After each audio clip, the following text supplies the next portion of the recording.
வீரபாபு அண்ணனை பற்றி சொல்லணும்னா நிறைய சொல்லணும். நல்ல மனுஷன். அதான் திடீர்னு ஒரு நாள் சுப்பிரமணிய சிவா எனக்கு ஃபோன் பண்ணார். அண்ணா இந்த மாதிரி வீரபாபு சார் வந்து ஒரு படம் பண்ண போகிறாரு. அண்ணா படம் மட்டும் பண்ண வேணான்னு சொல்லுங்கண்ணே, அவருக்கு நிறைய வேலை இருக்குது. இந்த பக்கம் வந்தார்னா அந்த பக்கம் கான்சன்ட்ரேட் பண்ண முடியாது.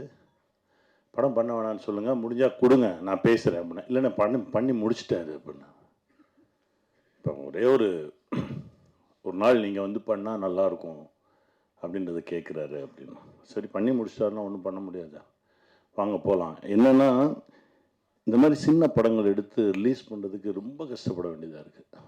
எத்தனை படங்கள் அந்த கஷ்டத்துக்குள்ளே இவரும் வந்து விழுந்துடக்கூடாது அப்படின்னு தான் போராடணும். ஆனால் எடுத்து முடிச்சிட்டார். படம் பார்த்தோம், அற்புதமாக பண்ணியிருக்காரு. என்கிட்ட அந்த ஷூட் டைமில் இந்த படத்தோட கதையை சொன்னார். எனக்கு ரொம்ப ரொம்ப நெகிழ்ந்துட்டேன். அதாவது தாயும் தகப்பனும் வேலைக்கு போகிறாங்க, ஒரு குழந்தைய வீட்டில் விட்டுட்டு போகிறாங்க. அந்த குழந்தைய பார்த்துக்கிறதுக்கு ஒரு அம்மா. இவங்க எத்தனை மணிக்கு வருவாங்க அப்படின்றது அந்த அம்மாவுக்கு தெரியும். அந்த நேரத்து வரைக்கும் அந்த குழந்தைய பிச்சை எடுக்கிறதுக்கு அனுப்புது. ஒரு நாள் அந்த குழந்தையின் தகப்பனே காரில் போயிட்டு இருக்கும்போது ரோட்டில் ஒரு சிக்னலில் பார்க்குறான். என்னடா நம்ம குழந்தை மாதிரி இருக்கேன்னு சொல்லி பார்க்குறான். அவனுக்கான அதிர்ச்சி. ஏன்னா நம்ம எல்லாருமே கால ஓட்டத்தில் வேலை வேலை வேலை வேலை ஏதாவது செய்வோம், அதை சம்பாதிப்போம் எதை சம்பாதிப்போம்னு ஓடிக்கிட்டே இருக்கும். ஆனால் வீட்டுக்குள்ளே வேற ஒன்று நடந்துக்கிட்டே இருக்குன்னு இப்படி இந்த பிச்சை எடுக்கக்கூடிய குழந்தைகள் நம்ம நண்பர்களோட குழந்தைகளாகவும் இருக்கலாம், நம்ம குழந்தைகளாகவும் இருக்கலாம் அப்படின்னாரு. அண்ணன் சுரேஷ் அண்ணன் சொன்ன மாதிரி மிரண்டேன் நான். இங்கேயும் சரி ஹைதராபாத்லேயும் சரி ரோடுகளில் குழந்தைய வச்சுட்டு இருக்கவங்களை பார்க்கும்போதெல்லாம் ஒரு மாதிரி பதட்டமாகவே இருக்கும். அந்த விஷயம் சொன்னதுக்கு பிறகு யாரோட குழந்தை, இந்த குழந்தையின் பெற்றோர்கள் எங்கே இருக்காங்க, அவங்க என்ன பண்ணிட்டு இருக்காங்க, அவங்களுக்கு இது தெரியுமா, இப்படி பல கேள்விகள் எனக்குள்ள.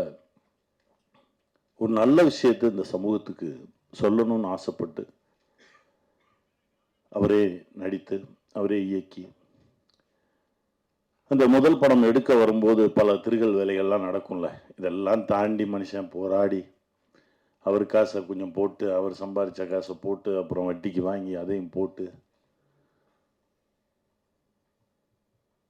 இப்போ வந்து ஒரு இசை வெளியீடு அப்படின்ற ஒரு இடத்துல வந்து நிற்கிது. அண்ணன் கவலைப்படாதீங்க, நீங்கள் பட்ட கஷ்டத்துக்கு எல்லாம் நல்லதே நடக்கும், இறைவன் உங்கள் கூட இருப்பார்.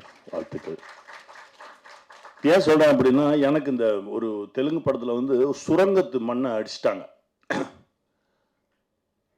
சுரங்கத்து மண்ணை அடிச்சிட்டதுக்கப்புறம், ஏன்னா ஷர்ட் இல்லாமல் நிற்கணும், அடித்ததுக்கப்புறம் எனக்கு என்னென்னா அந்த மண்ணுக்கான ரியாக்ஷன் வந்து எந்த மருத்துவராலையுமே அதை கண்டுபிடிக்க முடியல.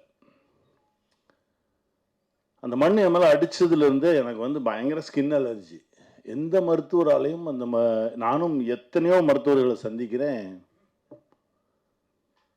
அது பிறகு என் நண்பன் மூர்த்தி சொன்னான், வா நம்மால் இருக்கார்ல, வா போவோம் அப்படின்னு சொல்லி கூப்பிட்டு போனான். அங்கே போய் என்னன்னா ஒன்றுமே இல்லைண்ணே, அண்ணே இதுதானே, இது ஒன்றுமே இல்லைண்ணே, ஏதாவது சொல்லுவாங்க பயமுறுத்துவாங்க, அது ஒன்றுமே கிடையாதுண்ணே, நீங்கள் போங்க, இதை செய்வோம் அதை செய்வோம் அதை செய்வோம் சரியாயிடும் அப்படின்னாரு. சரியாயிடுச்சு.